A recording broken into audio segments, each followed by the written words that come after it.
ഞാനൊരു വാഹനത്തിൻ്റെ അരികിലാണ് നിൽക്കുന്നത്. വാഹനത്തിൻ്റെ ഈ ഭാഗം നമുക്ക് കാണാൻ സാധിക്കും. ഇത് ഒറ്റ നോട്ടത്തിൽ കണ്ടു കഴിഞ്ഞാൽ ഏതോ അപകടത്തിൽപ്പെട്ട ഒരു വാഹനമാണെന്ന് തോന്നും. യഥാർത്ഥത്തിൽ അപകടത്തിൽപ്പെട്ടത് തന്നെയാണ്, പക്ഷേ വാഹനാപകടമല്ല, ഒരു കാട്ടാനയുടെ ആക്രമണത്തിൻ്റെ ബാക്കി പത്രമാണിത്.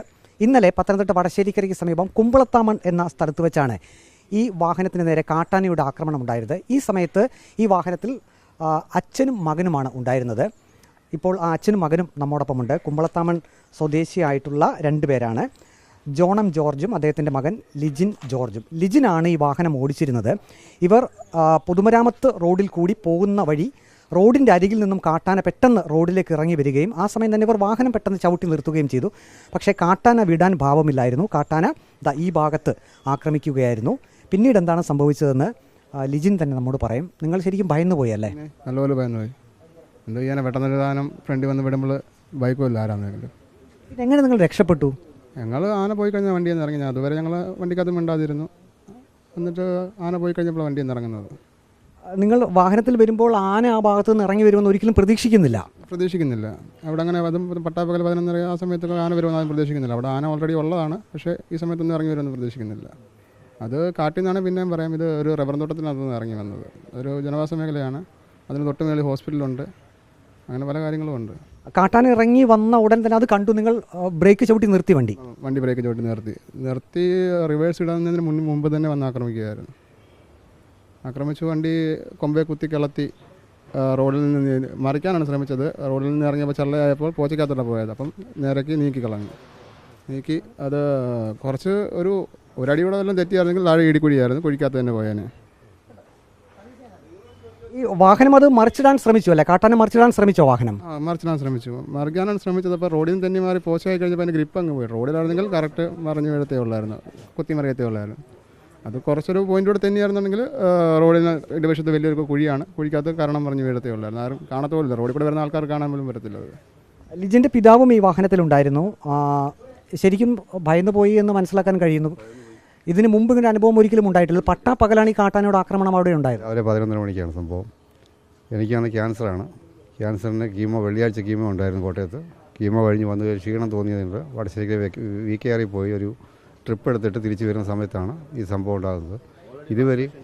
ഇതുവരെയും അങ്ങനെ പകല സംഭവം ഉണ്ടായിരുന്നു. 4 മണി കഴിഞ്ഞ് ആന മഴയുള്ള സമയത്തോടെ ഇറങ്ങാറുണ്ട്. അത് താഴെ ആറ്റംപിക്കേ നിൽക്കുന്നേ ഉള്ളൂ, റോഡിൽ ഇതുവരെ വന്നിട്ടില്ല. ഇതാദ്യമായിട്ടാണ് ഇങ്ങനൊരു സംഭവം ഉണ്ടാകുന്നത്. എനിക്ക് തോന്നുന്നു ഇത്രയും വെയിറ്റ് ഉള്ളൊരു വണ്ടി ആയതുകൊണ്ടായിരിക്കാം ഇത് മറിച്ചിടാതിരുന്നത്. കൊണ്ട് തട്ടി എടുത്ത് വലിയൊരു കൊക്കയാണ്, കൊക്കയുടെ സൈഡിൽ കൊണ്ട് വെക്കുകയുണ്ടായി. പക്ഷേ ഒരു ശകലം കൂടെ പോയിരുന്നെങ്കിൽ ഞങ്ങൾ രണ്ടും താഴെ കുഴി പോയിരുന്നു, ആരും കാണത്തില്ലായിരുന്നു. ആ ഒരു സ്ഥിതിയിലാണ് നിലനിന്നത്. ഇപ്പോൾ വനം വകുപ്പ് ഉദ്യോഗസ്ഥരും പോലീസും ഒക്കെ സ്ഥലത്തേക്ക് എത്തിയല്ലോ. ഇപ്പോൾ എന്താണ് നിങ്ങളുടെ ഒരു ആവശ്യം? എന്താണ്? ഇതിപ്പോൾ വർക്ക്ഷോപ്പിലേക്ക് വണ്ടി മാറ്റിയിട്ടുണ്ട്, നഷ്ടപരിഹാരമൊക്കെ ചോദിച്ചിട്ടുണ്ടോ? നഷ്ടപരിഹാരം ചോദിച്ചിട്ടുണ്ട്. ഫോറസ്റ്റുകാർ പണിഞ്ഞു തരാമെന്നാണ് അവർ പറഞ്ഞിരിക്കുന്നത്. അത് കഴിഞ്ഞ് പോലീസ് ഇത് ചെയ്തു. ഇന്ന് രാവിലെയും പോലീസ് വിളിച്ച് ചോദിച്ചിട്ടുണ്ടായിരുന്നു, എങ്ങനെയുണ്ട്, ഹോസ്പിറ്റലിൽ പോകണോ, വണ്ടി പണിയുന്ന കാര്യങ്ങൾ GD എൻട്രി വേണം ചെയ്യാം, അതായതാണെന്നൊക്കെ പറഞ്ഞിട്ടുണ്ടായിരുന്നു. അങ്ങനെ കുഴപ്പമില്ല. പഞ്ചായത്തിൽ നിന്ന് ആൾക്കാരെല്ലാവരും ഇടപെട്ടിട്ടുണ്ടായിരുന്നു. പ്രസിഡൻറ്റ്, വൈസ് പ്രസിഡൻറ്റ്, മെമ്പർമാർ എല്ലാവരും സ്പോട്ടിൽ 5 മിനിറ്റ് കൊണ്ട് അവർ അവരൊന്ന് ഡോർ തുറന്നു കഴിഞ്ഞാൽ പിന്നെ ഞങ്ങൾക്ക് വെളിയിൽ ഇറങ്ങാൻ സാധിച്ചത്. വണ്ടി നിർത്തി കഴിഞ്ഞ് ഹോൺ അടിച്ചുകൊണ്ടേയിരുന്നു? ഇല്ല, ഞങ്ങൾ ഹോൺ അടിച്ചില്ല. ജസ്റ്റ് ആ പേടിയുടെ ഭയത്തിൽ ഞങ്ങൾ ഹോണൊന്നും ജസ്റ്റ് ഒന്ന് അടിച്ചതേ ഉള്ളൂ. ഹോണൊന്നും അടിച്ചില്ല. ആന അന്നേരമേ തിരിഞ്ഞു പോയി, ചിഹ്നം വിളിച്ച് തിരിഞ്ഞു പോയി. ഇങ്ങനൊരു സംഭവമാണെങ്കിലും സ്ഥിരമായിട്ട് ഒരു ദിവസം പോലും സ്വസ്ഥമായിട്ട് ഞങ്ങൾക്കൊന്ന് കിടക്കാനോ ഒന്ന് ജീവിക്കാനോ ഒക്കാത്ത ഒരവസ്ഥ. ഡെയിലി ആനയുടെ ശല്യം. രാവിലെ എഴുന്നേറ്റ് നോക്കിയാൽ ആന മുറ്റത്ത് നിൽക്കുന്നതാണ് കാണുന്നത്. അതേ ഒരു അവസ്ഥയായിപ്പോൾ ഞങ്ങൾക്ക്. ആ നാട്ടിൽ ഒരു സകല സ്വത്ത് ഫോറസ്റ്റുകാർ എന്തെങ്കിലും പറയുന്നുണ്ടെങ്കിൽ അവരൊന്ന് വരും, 2 പടക്കം പൊട്ടിക്കും, അവർ തിരിച്ചു പോകും. അതേകൊണ്ട് അവർ അത് ചെയ്യാനോ, അവർ പറയുന്ന മോളിൽ നിന്ന് ഞങ്ങൾക്ക് ഓർഡറില്ല, ഞങ്ങൾ എന്തുവാ ചെയ്യുന്നത്? അതാണ് ഇപ്പോഴത്തെ അവസ്ഥ. അതുകൊണ്ട് ഞങ്ങൾക്ക് ഇവരെന്തെങ്കിലും ഒരു നടപടി എടുക്കണം, എന്തെങ്കിലും ഒരു സ്ഥിരമായിട്ട് ഞങ്ങൾക്ക് അവിടെ ജീവിക്കാനൊക്കാത്ത അവസ്ഥ അതായിട്ട് ഇപ്പം വന്നിരിക്കുന്നത്.